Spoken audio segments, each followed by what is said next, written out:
ওই জায়গায় সলাৎ আদায় করো, নামাজ পড়ো, তাহলে ইব্রাহিম সাল্লামের কত মূল্য এবং কত দাম ও খলিল বলেছে আল্লাহ পাক।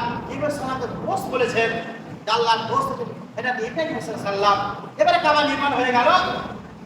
আল্লাহ রাব্বুল আলামিন বলেন ওয়াজ্জান ফিন্নাসি বিল হজ্জি ইয়াতুকা রিজালাও আলা কুল্লি জামিয়াতিন মিন কুল্লি ফাসিল আমিন।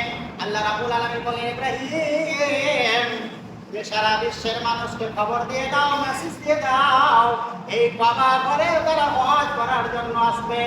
যে আল্লাহ রাব্বুল আলামিন কাবাটাকে তোমাদের ইবাদতখানা বানিয়েছেন এবং এই কাবা ঘরে তোমরা এসো, এই কাবা ঘরে তোমরা হজ করতে এসো, এই কাবা ঘরে তোমরা হজ করতে এসো। ইব্রাহিম এলান করে দাও, তুমি খবর দিয়ে দাও, মানুষের কানে মেসেজ দিয়ে দাও।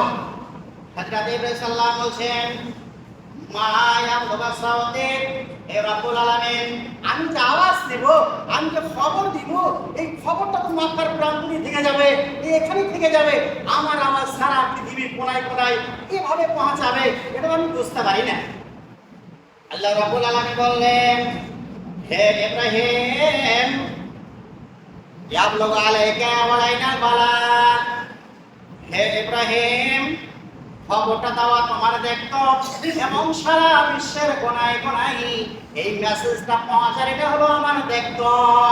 বলেন দেখি ভাই, একই সঙ্গে একই সময়ে এই জিলহিজ্জা মাসে যে যতগুলো তার কদিন আগে হাজিরা হজ করতে যায়, একটাই সময় যায়, সারা বিশ্বের কোনায় কোনায় মানুষের কানে এই অবস্থা পৌঁছেছে কিনা যে জিলহিজ্জা মাসের 10 দিন আগে আমাদের সকলকে বা 15 দিন আগে মক্কা যেতে হবে হজ করার জন্য। তার জন্য আমরা কি করি, পাসপোর্ট বানাই এবং যা কিছু টাকা জমা দেওয়ার আমরা সরকারের দিয়ে আমরা একই সঙ্গে 70 লাখ হাজি, 80 লাখ লক্ষ হাজি একই সঙ্গে যাই, কাবার প্রান্তরে মক্কায় যাই, মদিনায় যাই, হজে যাই না যাই না আমরা সবাই আমরা অবগত কিনা বলেন দেখি। তাহলে এই খবর, এই মেসেজ আল্লাহ রাব্বুল আলামিন সারা বিশ্বে কি করেছেন, পৌঁছে দিয়েছেন। আল্লাহ বললেন ওয়াজ্জান ফিন্নাসি বিল হজ্জি, ইব্রাহিম তুমি খবর দিয়ে দাও যে মানুষ হেঁটে আসবে, সবাই আসবে এই কাবা ঘরে। তাই হযরত ইব্রাহিম সাল্লাল্লাহু একটা উঁচু পাহাড়ে উঠলেন এবং পাহাড়ের উপরে উঠে 2টা নাম দিয়ে দিলেন আর এলান করে দিলেন হে বিশ্বের মানব তোমরা শুনে নাও, আল্লাহ তাবারাক ওয়া তাআলা এই কাবাকে নির্মাণ করেছেন তোমাদের ইবাদত করার জন্য। তোমরা এই কাবা ঘরে এসো, এসে তোমরা হজ করো, উমরা করো, তওয়াফ করো। আল্লাহ রাব্বুল আলামিন তোমাদের ইবাদতখানা বানিয়েছেন। ইব্রাহিম সাল্লাম পাহাড়ের উপরে চড়ে কানে আলো দিয়ে চারদিকে ঘুরে ঘুরে পশ্চিম পূর্ব উত্তর দক্ষিণ চতুর্দিকে ঘুরে ঘুরে ইব্রাহিম সাল্লাম কি করেছিলেন, এলান করে দিয়েছিলেন। তাই সেই খবর সারা বিশ্বে পৌঁছে গেছে, একই সঙ্গে হাজিরা হজ করতে যায়। তাহলে ইসলামের স্তম্ভ, ইসলামের খুঁটি কটা বলেন? 5টা। যারা পয়সাওয়ালা তাদের জন্য 2টা বেশি আছে, যারা গরিব শ্রেণীর মানুষ যারা খেটে খায় তাদের জন্য 3টা ফরজ। কি? কালেমা, কালেমা, আর একটা হচ্ছে সালাত, আর 3 নম্বর হচ্ছে রোজা। এই 3টা হচ্ছে প্রতিটা মানুষের উপরে, গরিব ফকির মিসকিন সবার উপরে ফরজ। আর 2টা হচ্ছে যাকাত আর হচ্ছে হজ। যিনারা মালদার, যিনাদের পয়সা আছে এদের জন্য এই 2টা হচ্ছে ফরজ। আর এটা সুন্নাতও নয়, নফলও নয়, এটা হচ্ছে ফরজ। আপনার যদি পয়সা হয়ে থাকে হজ করার, আপনাকে হজ করতেই হবে, এর বিকল্প কোনো রাস্তাই নেই। আপনি বলেন 5 টাকা দিন মসজিদে দিয়ে দিলাম, আমার হজ হয়ে যাবে না, আপনার হজ হবে না। আপনাকে হজ করতেই হবে, এর বিকল্প কোনো রাস্তা নাই। বলে কেন? এটা হচ্ছে হজটা ফরজ। আল্লাহ বলছেন লিল্লাহি মানিস্তাতা মিন, আল্লাহ বলছেন ওয়ালিল্লাহিল হাজ্জা মানিস্তাতা ইলাইহি সাবিলা। জি, যাদের হজ করার সমর্থ আছে, পয়সা আছে, টাকা আছে, তাকে হজ করতে হবে। আমাদের দেশে প্রথা আছে যে ছেলেমেয়েদের বিয়া শাদী দেব, পুরো পয়সা শেষ বছর ভুল করছে তখন হজ করতে যাব। আমাদের ধারণা ভুল। আরেকটা আমাদের প্রচলন আছে, আবার হাজি সাহেব হজ করে কেন কাজ করবে, কেন মাঠে যাবে, কেন ঘাটে যাবে বলি না। আরে হজ করেছে, প্যান্টটা একটু পাক্কাতে রেখেছে নাকি? আর প্যান্টের জন্য মেহনত করতে হবে না? অবশ্যই মেহনত করতে হবে, যতকাল আপনার জামত চলবে। তো হজ কখন করতে হবে ভাই? হজটা যুবক বয়সে, আপনি যখন শরীর স্বাস্থ্য ভালো আছে তখন আপনাকে হজ করতে হবে। বলে কেন? আপনি ভালোবাসে, আপনি ভালো শুনে যাবেন, আপনি ধরেন 50টা তওয়াফ করতে পারবেন বা 100টা করলেন, আর পুরো বয়সে কটা করবেন? ভাড়া করবেন? আচ্ছা বলেন, আপনার কুয়াশাটা এখন আপনি কি করে কুয়াশা আছেন? আপনি কুয়াশাটা মুখস্থ করতে পারবেন, যখন যেটা বলার বলতে পারবেন, পুলিশের কাছে জানতে পারবেন। হ্যাঁ, আর পুরো পয়সা আপনি কি নিজেই তো বুঝতে পারবেন না, আপনার কাপড়ে প্যাঁচে লেগে গেছে। দেখেন হাদিস আছে যে একটা যুবক কিন্তু শুয়ে শুয়ে ইবাদত করে, আর একটা বুড়া মানুষ যদি দাঁড়িয়ে দাঁড়িয়ে ইবাদত করে, এই যুবকটার ইবাদত হলো উত্তম। বলে কেন বলি সাহেব, কিন্তু বুড়া মানুষ, আরে ভাই ওর শরীরে নোংরা লেগে আছে, দেখালো কাপড়ের মধ্যে কাছা লেগে জানেই না, ওর সব তো হলো ও তো বুঝেই না। আর ওটা তরুণ যুবক, ও সব কিছু ঠিক আছে, ও জানে, ও যদি সুরাই ইবাদত করে, কারণ যুবক বয়সে আল্লাহকে ভয় করছে, আল্লাহ বড় খুশি হয়। তাই যুবক তুমি যদি ঘুমিয়ে ইবাদত করো, একদম বুড়ো মানুষ দাঁড়িয়ে ইবাদত করে, এর চাইতে তোমার ইবাদত কম। ওয়ালা সাবুন নিসা ফি ইবাদাতিল্লাহ, যে আল্লাহ পাক বলছেন, আল্লাহ রাসূল বলছেন যে 7 প্রকারের মানুষ আছে যে আল্লাহর মানে রহমতের ছায়া পাবে, আর সে ছায়া পাবে। তার তো সাবুন নিসা ফি ইবাদাতিল্লাহ। যুবক তুমি জেনে রাখো, মোবাইলের সময়গুলো তুমি নষ্ট করছো, আল্লাহর ইবাদত তুমি কাটাও না।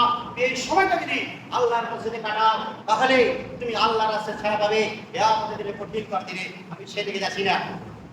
এই যে হজ, আমাদের ধারণা পুরো বয়সের হজ করতে হবে না। যুবক বয়সে আপনার ছেলে মেয়ে বিয়ে দিতে আছে, কি হলো? আপনি তো 1 মাসের আপনি মেহমান, তারপর আপনি কোন আছেন, আপনি ইনকাম করেন। আর একটা কথা আছে যে জমি না বেচলে হজ হবে না, এটাও হলো মিথ্যা কথা। আপনার পয়সা হালাল হতে হবে। সবাই শেষে যাচ্ছে, আপনার পয়সা হালাল হতে হবে, চাই আপনার ব্যবসায়ী পয়সা হোক, চাই আপনি ইনকাম করেন মাছদুরি করে, আর কিছু করে, শর্ত হলো পয়সাটা হালাল হতে হবে। মনে করেন আমি 10 কাঠা জমি অপরে হজে গিয়েছি, আর ওই জমিটা আছে, আর আমি ওই জমিটা বিক্রি করে হজে গেলাম। আমার কথা আপনারা বুঝতে পারছেন? আশা করি বুঝতে পারছেন। তো আমি 10 কাঠা জমি কিনেছি লোকের ঠগিয়ে, মিথ্যা কথা বলে, ধোকা দিয়ে ওই জমিটা আমি বিক্রি করলাম, করে হজে গেলাম। আচ্ছা বলেন হজ হবে? হজ হবে না। বলে কেন? ওখানে হারাম টাকা ঢুকে আছে। আল্লাহ রাব্বুল আলামিন কোথাও বলেনি যে জমি বিক্রি করে হজ করতে যেতে হবে, নাহলে হজ হবে না। এটা ভুল ধারণা। আপনার পয়সা আছে, আপনি জানেন এটা হালাল পয়সা, আপনি হালাল পয়সা নিয়ে হজ যেতে হবে। আর একটা কি, যে হাক্কুল্লাহ হাক্কুল ইবাদ, যদি মানুষের হক আপনার উপরে থাকে, সেইগুলিকে আপনাকে পরিশোধ করে যেতে হবে। কেউ যদি আপনার কাছে 500 টাকা পায়, 2000 টাকা পায়, তাহলে 2 কাঠা জমি মেরে রেখে দিয়েছেন, সেটাকে আপনাকে পরিশোধ করতে হবে। আমি কেমন আমি জানি, আমি মানুষের কতটা ভালো কতটা খারাপ আমি অবশ্যই জানি না? দুনিয়ার কেউ না জানো আমি কত বড় বড় লেকচার দিই আপনার সামনে, কিন্তু আমি জানি আমি কতটা ভালো কতটা খারাপ। দুনিয়ার কেউ যদি না জানে, আপনি হয়ে যাবেন, আপনি জানেন, আপনি নিজেকে নিয়ে জানেন কতটা আপনি ভালো, কতটা জমি আমার ভাইয়ের দাবিয়েছি বা আমার বোনের দাবিয়েছি বা কার কাছে টাকা মেরেছি, আপনি জানেন। আপনাকে টাকাটা পরিশোধ করতে হবে, তারপর আপনি হয়ে যাবেন, তাহলে হজ কবুল হবে। যদি টাকা আপনার করতে হয়, আপনার যদি হালাল টাকা হয়, তারপর যদি মানুষের হক আপনার উপরে থাকে, হজ কবুল হবে না। আরেকটা শর্ত হলো যে হজ আপনাকে হালাল টাকা দিয়ে করতে হবে। হালাল টাকা দিয়ে হজ করেন, তাহলে আল্লাহ রাসূল বলেছেন, মান হাজ্জা ফালাম ইয়ারফুস ওয়া লাম ইয়াফসুক কাইয়া মিনালাদাতুহুম রাওয়াহু মুত্তাফাকুন আলাইহি, বুখারী মুসলিমের হাদিস। আল্লাহ রাসূল বলেছেন, এই ব্যক্তি হজ করতে গেল, মিথ্যা কথা বললো না, অকথ্য ভাষা ব্যবহার করলো না, তার হজ কবুল হয়ে গেল। যে হজটা কি হজ্জে মাবরুর হয়ে গেল। হজ্জে মাবরুর মানে কাইয়া মিনালাদাতুহুম, যে মায়ের পেটে যে সন্তান নিয়ে আসে তার কোনো গুনাহ থাকে না। যদি হজ আপনার কবুল হয়ে যায়, আপনার কোনো গুনাহ থাকে না, সেই হাজি মাসুম হয়ে যায়। এবং সেই হজের কথা বলা হয়েছে হজ্জে মাবরুর, সেই হজের নাম হলো হজ্জে মাবরুর। তাহলে হালাল টাকা নিয়ে হজ করতে যেতে হবে। এবং হজের অনেকগুলি নিয়ম আছে, যে হজের 4টা কিসিম আছে, 4টা ভাগ আছে, হজ্জে কেরান, হজ্জে তামাত্তু, হজ্জে ইফরাদ, হজ্জে মুতামির। আমাদের দেশে যারা হজ করতে যান, তিনারা কি করেন? হজ মানে হজ্জে কিরান করে, মানে হজ মানে একই সঙ্গে করে, এটাকে হজ্জে কিরান বলা হয়েছে। এবং হজের সিস্টেম, যখন হজে যায় তখন শর্ত হলো যে সুন্দর করে গোসল করে আপনার যা পরিষ্কার পরিচ্ছন্ন, আপনার যেটা নাম আছে, আপনার যা মত আছে, সমস্ত পরিষ্কার পরিচ্ছন্ন করে ভূরিকার সোলা তাদাই করার পরে তখন ইহরাম বাঁধতে হয়। দেখেন সারা বিশ্বের ইংলিশ ম্যান আছে, যারা ধরেন আপনার মালিয়ালাম, যত রকমের ভাষা আছে, একটাই ভাষা তারা ব্যবহার করে। যখন 2টা কাপড়, আপনি রাজা হন, মহারাজা হন, গরিব হন, যে হন, আপনার জন্য 2টাই কাপড়, একটা হলো আপনার চাদর আর একটা হলো লুঙ্গি। সেই সেলাই করা থাকে না, 2টা কাপড়, প্রত্যেকটা মানুষের জন্য সাদা পোশাক পরে নিল, মাথাটা খালি থাকবে, একটা শব্দ লাব্বাইক আল্লাহুম্মা লাব্বাইক, আল্লাহুম্মা লাব্বাইক, লা শারীকা লাক লাব্বাইক, ইন্নাল হামদা ওয়া নি'মাতা লাকা ওয়াল মুলকা লা শারীকা লাকা। সবাই লাব্বাইক লাব্বাইক আল্লাহুম্মা লাব্বাইক, এর অর্থ সবাই রব্বুল আলামিন আমরা তোমার দরবারে হাজির হয়ে গেছি, তোমার দরবারে হাজির হয়ে গেছি। আল্লাহ রাব্বুল আলামিন বলেন, বান্দারে আমি তোমার জন্য হাজির আছি।